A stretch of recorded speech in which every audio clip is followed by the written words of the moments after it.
everybody. My name is Halley. I'm from LiquidNet, and I'm here to talk to you today about the role of visual artifacts in Agile. We had a small but vigorously participating group, and I tried a couple of Agile techniques in the facilitation of the open session.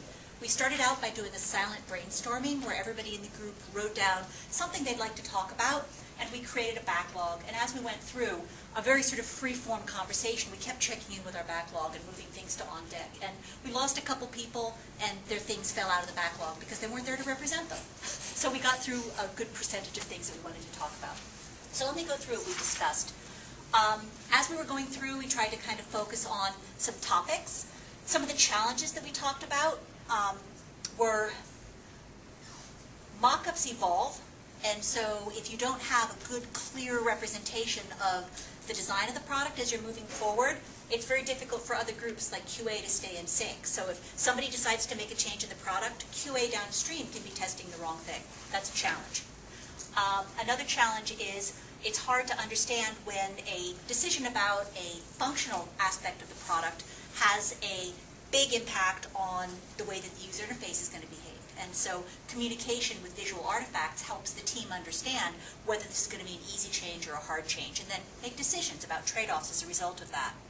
Another challenge that people mentioned is that marketing or someone else is going to go directly to the developers and say, oh, can you change this for me?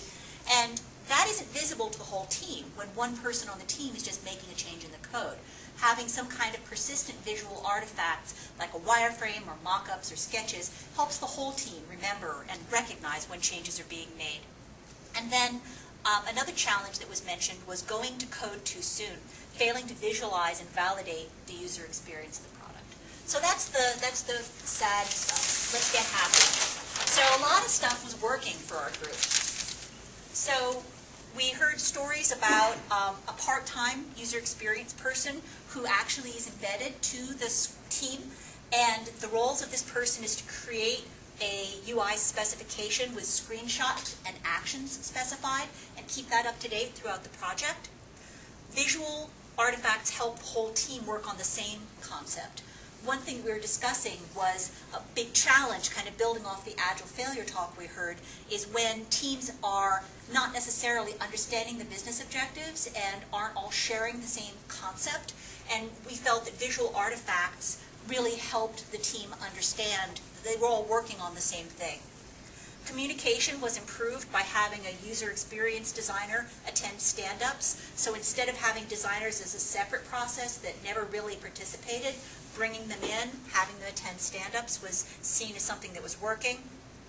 Working on the fly to visualize changes. You don't always have to keep your wireframe up to date. You can just take a printout of something and tape it up on the wall and scribble over it, and that's good enough. We talked a lot about information radiators for two levels of information. One is for project objectives. For example, what is the mission? What's the scope? What are the dependencies? What are the success factors? So keeping the team really focused with visual information radiators about the objectives of the project.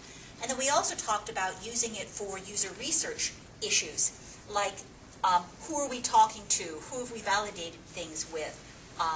What are the themes or the questions that we're asking in our research so that people can have visibility and feedback to that? And then I'm going to gloss over these next two because I want to get to this stuff before I run out of time. We ran into a very detailed conversation about the benefits of working at high fidelity and low fidelity. So when working, we came to the consensus that both of these are extremely valuable methods, and there is no one answer. You can work at high fidelity or low fidelity depending on your case. The benefits of low fidelity are that people feel comfortable messing with it, changing it. It's technology agnostic. It's generally better at the early stages of concept exploration. The observer who's working with a low fidelity concept can project or imagine into it and get you to ideas that you didn't even have at the beginning. And it's easier for subject matter expert to review than an end user. A risk, of course, is that someone can dismiss the quality of your idea if they're incapable of imagining or visualizing the experience of something that's in low fidelity. And then on the high fidelity end, high fidelity concepts feel very real. They can incorporate visual design. They can be more specific about technology and behavior. And the risk is that if you're going to invest the energy in creating a high fidelity concept, it should be capable in the technology you're building in, or it's a wasted effort. And sort of in contrast, in a low fidelity where the observer can project or imagine, in a high fidelity, the observer is responding to the concept. Do I have one more minute? Quickly. Okay. Last reveal.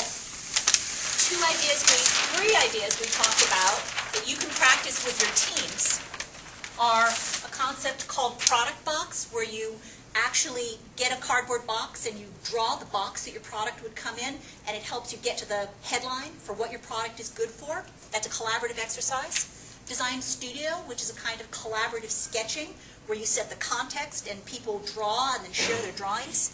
And then thinking of your scenarios as emergent stories that provide context for the whole group. Thank you very much.